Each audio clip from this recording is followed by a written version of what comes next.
Hello my friends and welcome back to another Baldur's Gate 3 character building guide. Hope you're all doing well. Today we're covering my pick for the best Path of Giants Barbarian build in Baldur's Gate 3.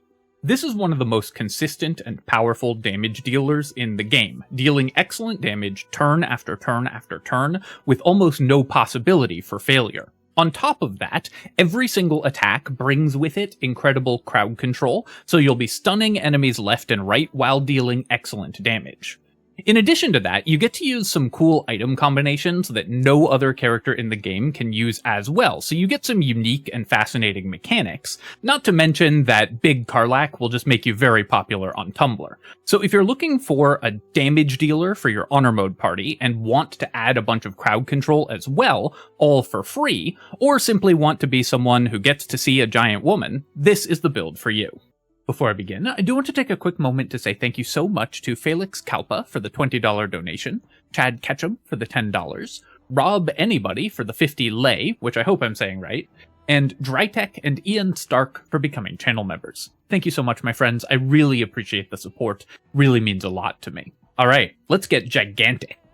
I'm using Karlach as the example character here, because of course this is a barbarian build, and she is the barbarian of the party, but also because her unique soul coin mechanic is incredibly powerful for Path of Giants Barbarians. Not only do the soul coins add their damage to all your thrown weapon attacks while raging, which is your main way of dealing damage, because the giant barbarian's kick counts as an unarmed strike, the soul coins add double their bonus to the kick attack, whether or not you're raging. This is probably a bug, but it's been in the game for so long that I think it's safe to say it will not get patched out at this point. So anytime you make an unarmed attack with soul coins, you get twice the soul coin bonus damage, which Path of Giant Barbarians can use in addition to the normal damage bonus they get to their already excellent ranged attacks. So Karlach, because of her unique mechanic, makes an incredible giant barbarian.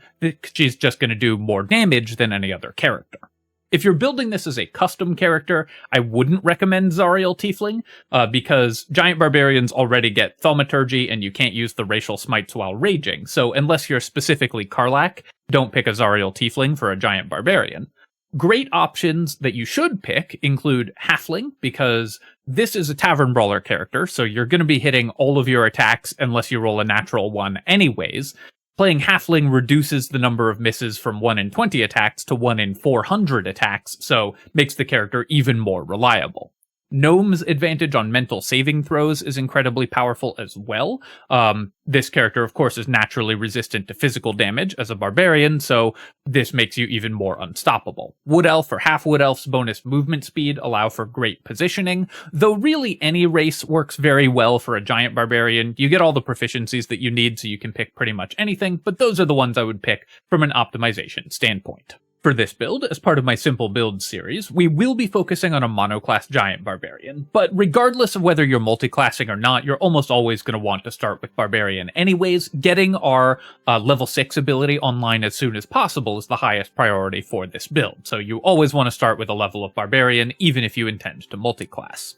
This, of course, gets us Rage, which increases our damage output, and unarmored defense, though you'll likely want to be wearing medium armor regardless. For our ability score selection, we're going to take 17 in Strength, 16 in Dexterity, and 14 in Constitution, as well as 10 Wisdom. You want high initiative for this character, of course, because a lot of the times your damage output is high enough to just kill enemies before they go, and you will have really solid HP regardless of taking 14 Constitution, so I highly recommend taking 16 Dexterity. In combination with Feral Instinct that we get at Barbarian level 7, this also lets us skip the Alert feat and still have reasonable initiative for Honor mode, so very important to take 16 Dexterity on this character. I know I often say that you can take 16 Constitution instead if you're nervous, but for this character, you definitely should take 16 Dexterity and 14 Constitution. We take the odd point in Strength, of course, because we're going to take Tavern Brawler and increase it. It's also worth mentioning, obviously, that just like for every other strength-based character in Baldur's Gate 3, it's an option to, instead of taking any strength at character creation, instead drink an elixir of Hill Giant or Cloud Giant strength, every day. This is going to be more powerful because it gets you more feats and lets you put the other points elsewhere. It's not necessary for this build, but it is an extremely powerful option. If you're doing that, of course, you're going to drop your strength down to 8 and then take 17 in Constitution, 16 in Dexterity, and 14 in Wisdom in order to maximize your attributes. And then you can put the other points into Intelligence or Charisma, whichever you prefer. For our skill selection here, the only really important thing is that you make absolutely certain you take Athletics. One of our main class features is based on Athletics, so you need Athletics to be as high as possible for this character in order to reliably land your giant kicks.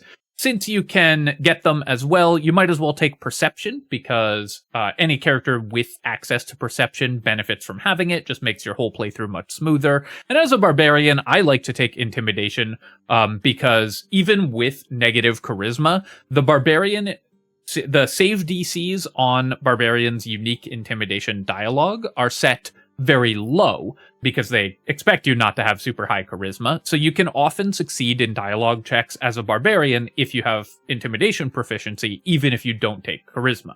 This is especially true for Karlach or for a giant barbarian, because you're going to get the Thaumaturgy cantrip, giving you advantage on intimidation checks, so this character will actually make a surprisingly good party face for some dialogues, despite having 8 charisma, because barbarians get their unique intimidate dialogues, which are much easier to succeed than most other dialogue checks. That's all the decisions that we have to make at level 1, so let's move on to level 2. At character level 2, we're taking our second level of barbarian, where we don't make any choices, but we do get access to reckless attack. And it's worth mentioning that even for a throwing-focused character, Reckless Attack is still a very useful ability. You can make a melee attack using Reckless Attack, and it gives you advantage on all of your attacks for the rest of the round. So that will include any subsequent throwing attacks that you make. And also, Giant Barbarians, unlike most other throwing weapon characters, will often want to close to melee in order to use their kicks. So Reckless Attack will have a lot more usage for this character in terms of gaining advantage than for most other characters. It also allows you to manipulate enemy aggro. Enemies will choose who they attack based on how easy it is for them to hit that character. So by activating Reckless Attack manually, you can give enemies advantage against you on purpose and cause them to attack your barbarian rather than your squishier allies. This is especially useful for a throwing weapon barbarian because you will have a huge amount of hit points that you won't be using for anything because you're a ranged character, so you won't be taking that much damage. So with Reckless Attack, you can make use of your large hit point pool to protect your allies. So don't underestimate this ability, even though it can't be used when throwing weapons. At character level 3, we get to choose our subclass, and of course the subclass that we're choosing is the Giant Barbarian. When we pick it, we get 3 subclass abilities right away, though 2 of them are relatively minor.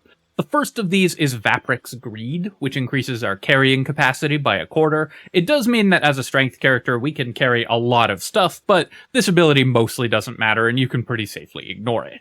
Secondly, we get Thaumaturgy. Obviously for Karlach, this is redundant, because she already gets Thaumaturgy by being a Zariel Tiefling, but for any other giant barbarian, this is actually a surprisingly nice pickup.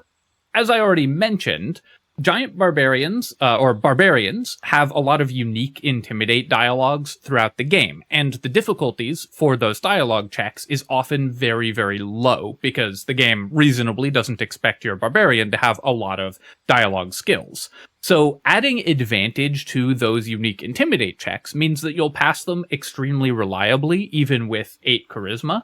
And this makes your Path of Giants Barbarian a surprisingly competent party face in a lot of dialogues because you have advantage on all of your intimidate checks, and the difficulties that you need to hit are actually quite low.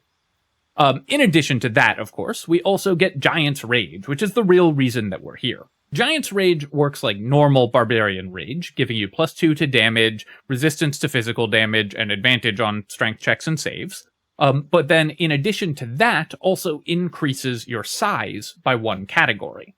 In Baldur's Gate 3, increasing your size category mostly does not have a significant impact in-game, though it does increase your weight, which affects some things in-game. But In addition to your size category increase, you also get to double your rage damage bonus on thrown weapon attacks, or on throw attacks in general. It doesn't have to be weapons, though usually it's going to be weapons. This takes the damage bonus from +2 to +4 while you're raging, which is a pretty relevant damage increase. 2 extra damage every time you attack, while not the most incredible bonus in the world, is one that we're very happy to have and increases the damage output of this character to a pretty sizable extent. No pun intended. At character level 4, we get to take our first feat, and of course the feat that we're going to take is extremely obvious. This character centers around throwing weapons, so we're going to take the throwing weapon feat, Tavern Brawler. This doubles our strength damage bonus to throwing weapons, both to attack and damage, so we will always hit. Since this wildly outpaces enemy armor classes, it will be very rare that you don't have an 80+% chance to hit your attacks when you're using Tavern Brawler, and it also gives us an extra odd point of strength to take our strength bonus up to +4, which gives us +8 damage on every attack, because it doubles our strength mod, and then we get 4 more damage on top of that when we're raging.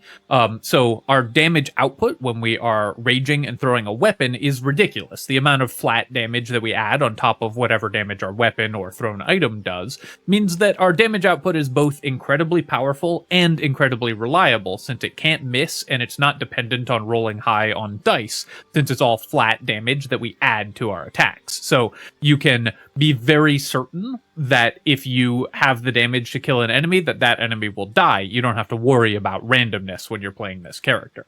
Tavern Brawler, one of the most powerful mechanics in Baldur's Gate 3, of course, so this character makes excellent use of it. At character level 5, we of course get extra attack and fast movement, both excellent abilities, giving us much more control over the battlefield and doubling our damage output with extra attack, which obviously is an incredible power spike for every martial character. As a Giant Barbarian, we also get Boot of the Giants, which is an unarmed strike that counts as a shove. So the way that this ability works is that you make a normal shove attempt using your athletics. That's why we wanted to have really high athletics. If it connects, the enemy will take a normal unarmed strike damage, so it'll be 1, just the base damage for unarmed strike is 1, plus your strength modifier, plus any other unarmed damage modifiers that you might have. The tooltip for the level up screen here is showing some very bizarre things, but it should be, for this character, 1 plus 8, because we are going to be adding our strength bonus twice. Since this is an unarmed attack, it works for Tavern Brawler as well, so we get to double our strength bonus on the unarmed attack. It also works with anything else that works on an unarmed strike. You can see this 1d6 of necrotic damage. That's because currently we're wearing the Helldusk gloves, which increase our damage on an unarmed strike. So we add out that damage bonus. We also add 2d4 extra fire damage if we are using a soul coin as Karlach. You can use the Boots of Uninhibited Kushigo to add your wisdom modifier to this attack as well on unarmed strikes. Anything that you would do to boost a monk's unarmed strike works on Boot of the Giants. The really cool thing about this, though, is that because it's an athletics check, it's extremely reliable. Very, very rare that you miss, and it works on targets up to double the weight that shoving would normally allow. Shoves are based on your strength. The allowed weight for shoves is based on your strength. So you should be able to use Boot of the Giants on most enemies in the game, unless they're completely immune to shoving by virtue of being, ethereal or something, or unmovable in some way. If the enemy is completely immune to shoving, you can't even do the damage to them with Boot of the Giants. Important to be aware of that. But if you can shove them, then you have an extraordinarily reliable tool for, again, very consistent damage. Because this damage doesn't really rely on dice at all, you know exactly how much it's going to be. And then, of course, it also pushes an enemy. Just like a normal shove, it will push them backwards, so you could use it to kick enemies off of cliffs in the This is Sparta moment that you are trying to recreate, or you can use it to reposition enemies to make it easier for your allies to attack them, push them into hazardous terrain that your allies have created, like a spike growth or a wall of fire, or just shove them around and then run away so that they can't hit you in melee. Remember, we're a throwing weapon character, so we have ranged attacks. A very common play pattern for this character character is you make 2 thrown weapon attacks, an enemy runs up to you on their, and then back off. An enemy runs up to you on their turn using a dash, so they don't get to attack, and then you kick them away, make some throwing weapon attacks, and keep backing up, and never get hit back in return. So this character can play very safely using Boot of the Giants to create space, as well as using it for damage dealing and repositioning and so on. Excellent ability, which you want to use as much as possible, so don't forget that you can use this every turn because it's just a bonus action. At character level 6, we get another awesome subclass ability, and this is really the signature ability of the Giant Barbarian, Elemental Cleaver. How this works is that as a free action, as many times as you want per turn, though it's just an enchantment, so you won't usually need to change it during a single turn, though there are some cases where you'll want to, which I'll talk about when we get to items. While you're raging, you can enchant your weapon for 10 turns with an element. It gives it the thrown weapon property, so turns any weapon that normally isn't a thrown weapon into a thrown weapon, allowing it to deal its full weapon damage when thrown. Makes it returning as well, so it's going to come back to your hand after you throw it, and it deals an extra 1d6 damage of the elemental type that you choose. This is a very powerful ability for a number of reasons, but most of them involve adding elemental damage to your thrown weapon attacks. This lets you use a lot of tools that you normally couldn't use. With cold or lightning damage, that damage gets doubled with the wet condition. It will also allow you to apply effects that care about these effects. Thunder damage, for example, can apply reverberation. So adding a d6 of thunder damage on top of, let's say, Nyrolna's already AoE thunder damage means you can stack up reverberation really, really quickly. Cold damage can let you freeze enemies and create ice surfaces using the Snowburst Ring. So there's a lot of really cool item combinations where you're adding elemental damage to your weapon attacks with weapons that normally don't have elemental damage. Now, unfortunately, the downside of this ability, or rather not the downside, but the thing that's a little disappointing about this ability is that it doesn't really open up new weapon options for a thrown weapon character. Most melee weapons in Baldur's Gate 3 don't apply their special effects when they're thrown. So unless it otherwise says, it does this when thrown, it won't apply its special effects. So you're still mostly going to be using the thrown weapons that you were already accustomed to using that have special effects when thrown. But this can let you add, obviously, way more damage, and because it increases the damage of every single attack that you're making, and also a bunch of cool additional effects when you can trigger those off of elemental damage to those thrown weapon attacks. So it makes the character both more damaging and much more versatile since you can apply so many free crowd control effects with this ability. There used to be a bug where this was a damage rider source, so would also apply your rage damage bonus twice, double up damage from things like Falar Alluve, double up damage from items that you had. That has been removed. Funny story, this is actually the 3rd time I've recorded this guide because they patched that mechanic. The first time I recorded it, second time I had tech issues. So on Honor mode, this will behave as expected and just do the extra elemental cleaver damage. But on Tactician mode or below, this is still a damage rider source, so will allow you to apply your rage damage bonus over again, your tavern brawler bonus over again, extra damage from items and from items that apply additional damage on your attacks. So on Tactician mode or lower, this ability not only does all the things that I said it does for Honor mode, but vastly increases your damage. Feel free to look up guides for stacking damage riders if that's your bag and you want to do thousands of damage per attack with this character on lower difficulty settings as well.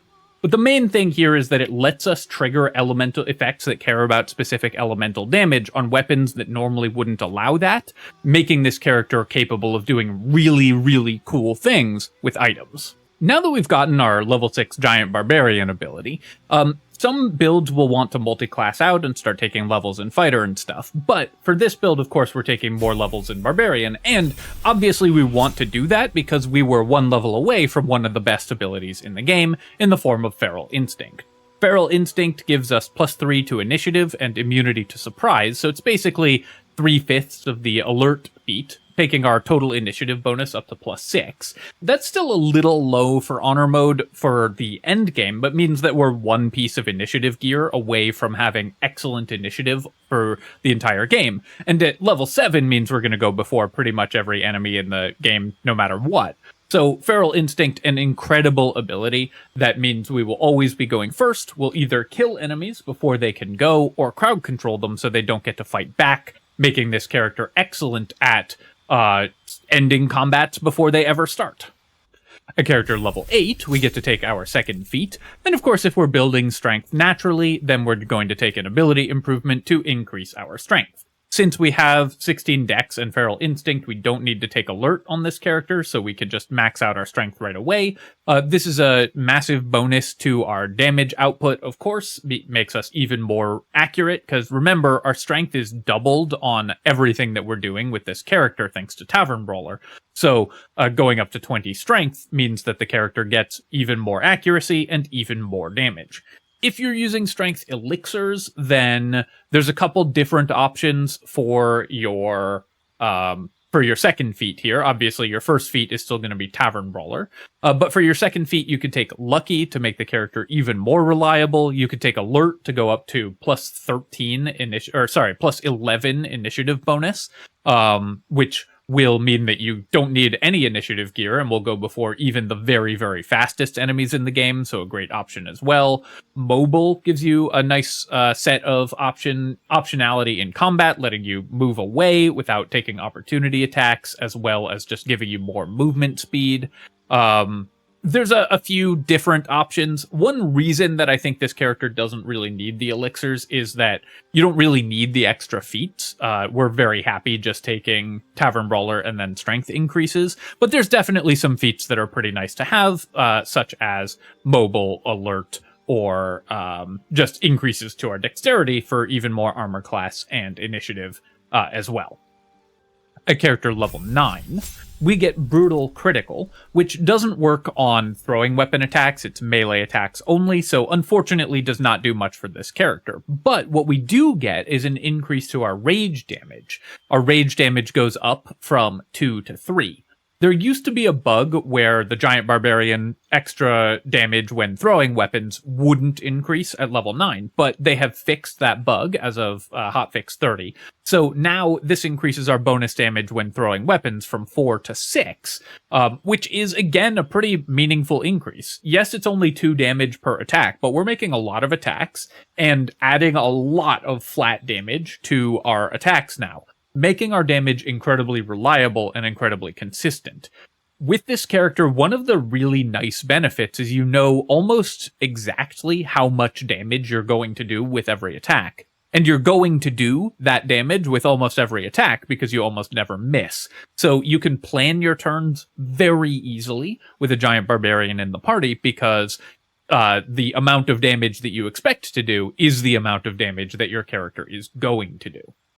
At character level 10, we get another Giant Barbarian ability in the form of Mighty Impel.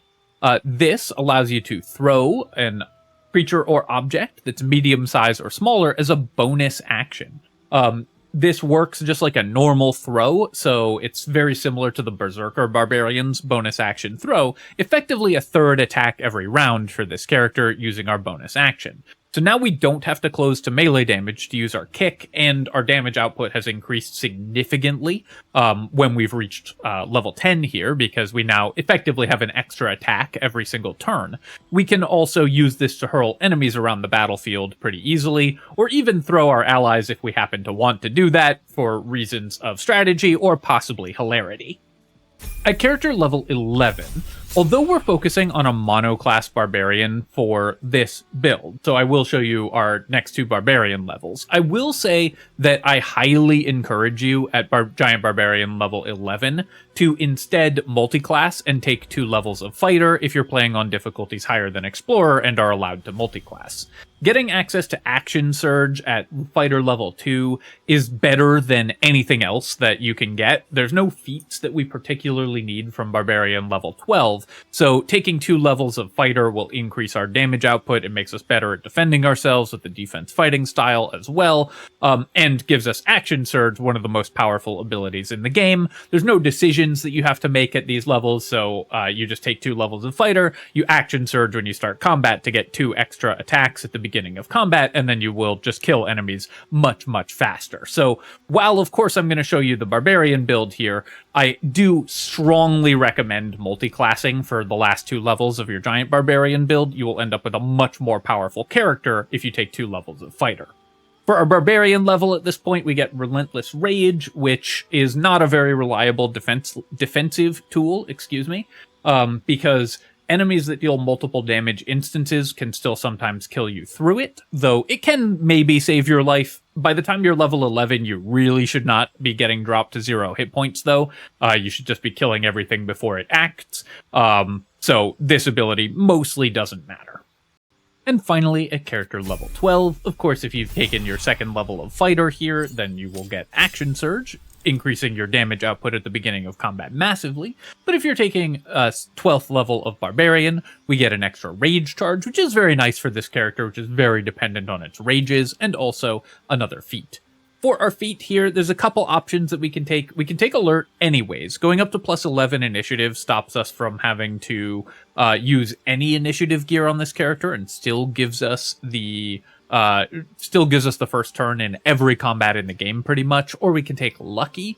Lucky makes the character even more consistent. From a pure power level standpoint, it's still just Alert, even though we have Feral Instinct, so I'm going to select that here. But this character can also use some initiative gear and will not be hurt by exploring some of the less used feats if there's one that you think is fun that you want to try out. You can also double down on being tanky by taking Tough, stuff like that, but for honor mode, having plus 11 initiative is just better than anything else, so it's still Alert even for this character that has very high initiative. Alright, my friends, that is the Giant Barbarian build, so I hope that you've enjoyed it, and I hope it helps you out with your honor mode runs, but of course we can make it way more powerful with proper itemization, so let's go ahead and do that.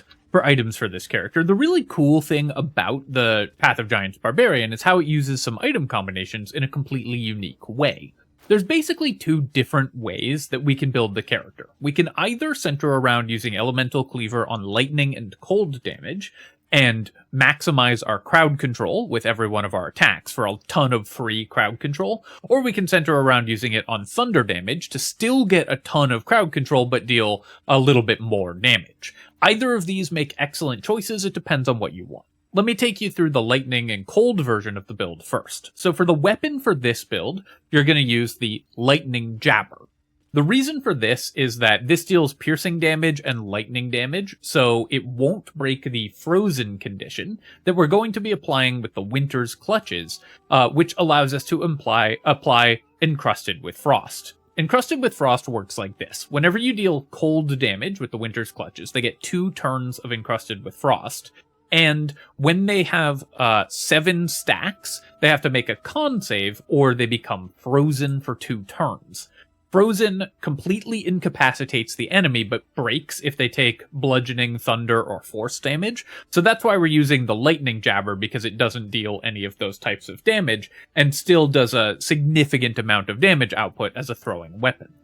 This is an especially powerful strategy on Tactician difficulty or lower, because the additional damage riders that you get on lower difficulty settings will let the Winter's Clutches trigger over and over and over again per turn, stacking up to 7 stacks and freezing enemies very, very quickly. But even on honor mode, when you have cold damage from your elemental cleaver attacks and you're throwing out Winter's Clutches attacks every turn, you can freeze a lot of enemies in a single turn of attacks, completely incapacitating them.